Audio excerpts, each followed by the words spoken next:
Esta é a terceira e última parte da conversa com o professor Hildo Sauer, especialista em petróleo e energia. Hildo, você estava na segunda parte, estava começando a detalhar o modelo que você sugere para o Brasil.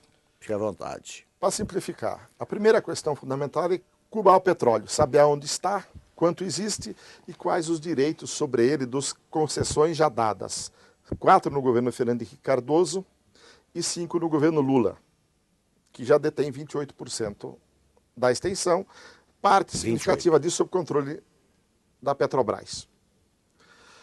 Cubado o petróleo, é possível programar sua produção, vinculado esta produção à necessidade de dinheiro para fazer os investimentos sociais e aí sim, ao longo de 2 a 3 décadas, financiar os investimentos em saúde, educação, infraestrutura, transporte público, transporte de alta velocidade interurbano, a transição energética, porque nas próximas décadas o petróleo, ou pela questão da mudança climática, acelerado por isso, mas pela sua exaustão definitiva, vai ter que ser substituído e o Brasil tem condições de assumir um papel protagônico nisso também. De maneira que a solução ideal me parece ser ter uma empresa estatal com a competência da Petrobras operando esse petróleo em favor da população brasileira no ritmo necessário. Não é necessária outra empresa. Não, isso é um desperdício de esforço. A Petrobras pode fazer isso tanto como monopólio, se ela for reestatizada, e é fácil de fazê-lo. Você defende a reestatização? Eu acho que é um modelo econômico e financeiramente interessante para o país. Hoje o Brasil tem 230 bilhões de dólares de reservas, 120 emprestadas ao governo americano, recebendo 4% ao ano no longo prazo e juro negativo no curto prazo. A Petrobras, que tem 30% das suas ações vendidas em 2000, por 4,5 bilhões de dólares na Bolsa de Nova York, rende 30% a 40% ao ano. É melhor comprar aquelas ações por uma parte desse dinheiro. Eu reestatizaria a Petrobras. Você defende a realização de um plebiscito, né, para decidir o quê? E eu faria isso com a Petrobras, não sendo possível ou conveniente a reestatização dela, faria um... Mas ela não é estatizada, desculpe? Ela tem hoje 40% estatal, 60% privada com gestão estatal, nomeado pelo governo.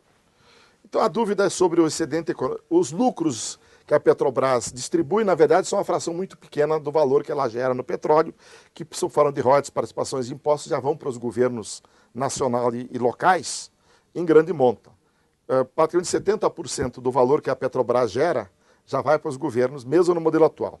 Mas um modelo possível seria ou a estatização da Petrobras, que opera o monopólio, ou então a Petrobras presta serviços ao governo, contratada aí sim por um ente público que poderia ser um órgão com uma ANP reformada, por exemplo, ou até essa empresinha que estão querendo criar. Eu defendo o plebiscito porque eu acho que a população brasileira não tomou conhecimento da importante decisão que precisa ser tomada em relação ao seu futuro, que ao cabo de 500 anos nós talvez tenhamos encontrado a possibilidade econômica de uma enorme transformação. Só que, ao mesmo tempo, ela é tão importante, essa possibilidade, que todas as multinacionais que fizeram as 7 irmãs, guerra, paz, problemas em toda a parte do mundo, opulência e riqueza, hoje estão à míngua de reservas. Detêm somente 7% das reservas mundiais. 77% estão na mão de empresas estatais, de estados nacionais. E há uma pressão enorme para que o Brasil abra suas entranhas e entregue esse petróleo a essa gente. O risco de Você acha que isso não pode acontecer? Isso não deve acontecer. O risco disso não acontecer, a possibilidade disso não acontecer é só uma. O povo brasileiro saber o que está em jogo, conhecer o que é pré-sal, que possibilidades dele se abrem. Do contrário, não há poder político em Brasília e no governo brasileiro, qualquer que seja, que resista à enorme pressão, incentivos, entre aspas, que são oferecidos para fazer com que tanto os recursos que vierem a ser acumulados num fundo soberano, periodicamente sejam possivelmente objeto de pretensão de qualquer base aliada para estabilizar o governo.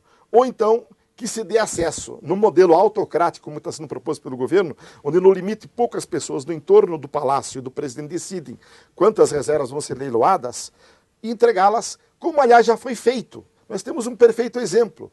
O pré-sal já era de conhecimento do governo brasileiro desde 2005, 6 e 7 confirmados. O governo tirou 41 blocos no entorno do Tupi, manteve 11 blocos no Arco do Cabo Frio, que foram comprados por quem? Pela OGX. Esse que o Ike Batista redescobriu. E que Entre aspas. Que 2 meses antes tirou da Petrobras a peso de ouro toda a equipe que detinha segredos estratégicos. O governo não reagiu e a Petrobras não reagiu.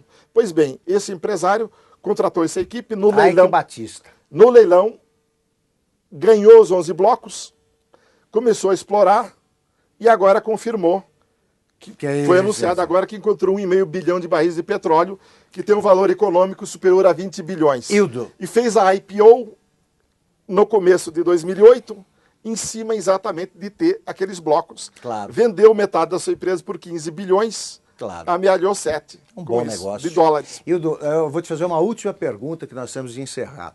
Eu tenho a sensação de que o pré-sal está sendo usado no sentido eleitoreiro. Você não?